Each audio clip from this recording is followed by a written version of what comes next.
কক্সবাজার সমুদ্র সৈকতে প্রায় ভেসে যাওয়ার ঘটনা ঘটছে।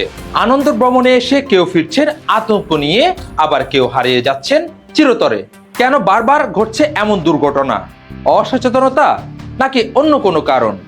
সেই বিষয়ে আমাদের আজকের প্রতিবেদন। বিশ্বের দীর্ঘতম সমুদ্র সৈকত কক্সবাজার।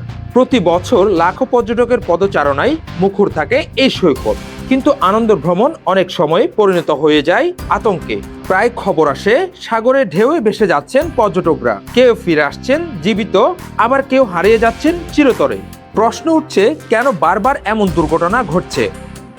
সংশ্লিষ্টদের মতে পর্যটকদের অসচেতনতা ও সতর্ক বার্তা উপেক্ষা করার প্রবণতাই বড়ই কারণ।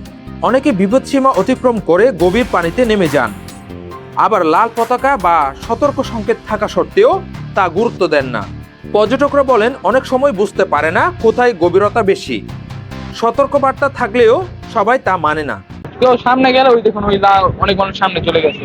যদি ঢেউ আসে তারপর স্রোতের বিপরীতে তারা চলে যেতে পারে, দূরে চলে যেতে পারে, তখন তারা আর ফিরে আসার কোনো ওয়ে নেই, মারাও যেতে পারে। তাই মনে করেন ওদিকে যাওয়া ঠিক হবে না। এই জায়গায় টুরিস্ট পুলিশ আছে, ওই জায়গায় আছে, ওনারা সিগন্যাল দেয়, তো তারপর অনেকে না শুনে চলে যায় ওইদিকে। এই কারণে অনেক স্রোতের কারণে বাস বেশি চলে যায়, এই কারণেই অনেকে নিখোঁজ কিংবা মারা যায়। আচ্ছা, এই বিষয়টা নিয়ে কি হওয়া উচিত? পর্যটকদেরকে কি সতর্কতা মানা উচিত? সতর্ক থাকা উচিত যে বেশি দূরত্ব বজায় রাখতে হইব।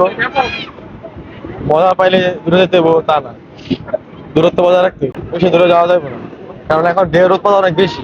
শুধু অসচেতনতাই নয়, সৈকতে দায়িত্বশীল আচরণের অভাব ও দুর্ঘটনা ঝুঁকি বাড়াচ্ছে।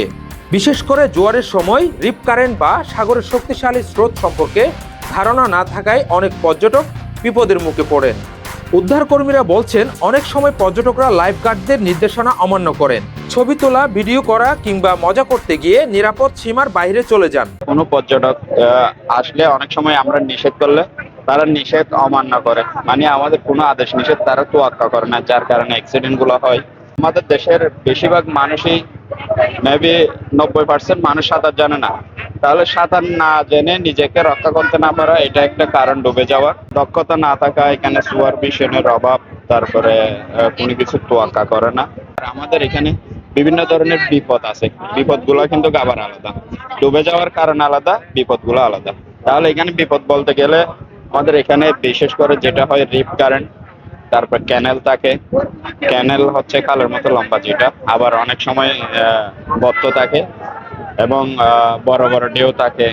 তারপরে আপনার এই যে ভাসমান বস্তু নিয়ে সমুদ্রে চলে যায়, এই বিষয়গুলো হচ্ছে বিপদ এখানে। তো এই ক্ষেত্রে লাইফগার্ডরা, যে এখানে লাইফগার্ড সেবা আছে সেখানে লাইফগার্ডরা পদক্ষেপ নিতে পারে, কিন্তু অন্য যে এলাকাগুলোতে সুপারভিশনের অভাব থাকে, তদারকির অভাব থাকে, সেখানে লাইফগার্ডরা আসলে অ্যাকশন নিতে দেরি হয়ে যায়, যার কারণে অনেক পর্যটক প্রাণ হানি ঘটে। পর্যটন সংশ্লিষ্টরা মনে করেন শুধু প্রশাসনের উপর দায় চাপিয়ে দিলে হবে না, সচেতন হতে হবে পর্যটকদেরও। সৈকত নিয়ম মেনে চলা, সতর্ক সংকেত অনুসরণ করা এবং লাইফগার্ডদের নির্দেশনা মেনে চললেই অনেক দুর্ঘটনা এড়ানো সম্ভব। পর্যটন সংশ্লিষ্টদের তথ্য অনুযায়ী গত 1 বছরে কক্সবাজার সৈকতে গোসল করতে নেমে 12 জন পর্যটকের মৃত্যু হয়েছে এবং 78 জনকে জীবিত উদ্ধার করা হয়েছে, এবং গত 10 বছরে 64 থেকে 68 জন পর্যটকদের মৃত্যু হয়েছে এবং 782 থেকে 807 জন উদ্ধার করেছে লাইফগার্ড কর্মীরা। সমুদ্রের সৌন্দর্য উপভোগ করতে এসে যেন কোনো পরিবারকে আর স্বজন হারা বেদনা নিয়ে ফিরতে না হয়, এজন্য সতর্কতা, সচেতনতা ও নিরাপত্তা মেনে চলার আহ্বান জানান সংশ্লিষ্টরা। শহীদুল ইসলামের ক্যামেরায় সালাউদ্দিন, CCN, কক্সবাজার।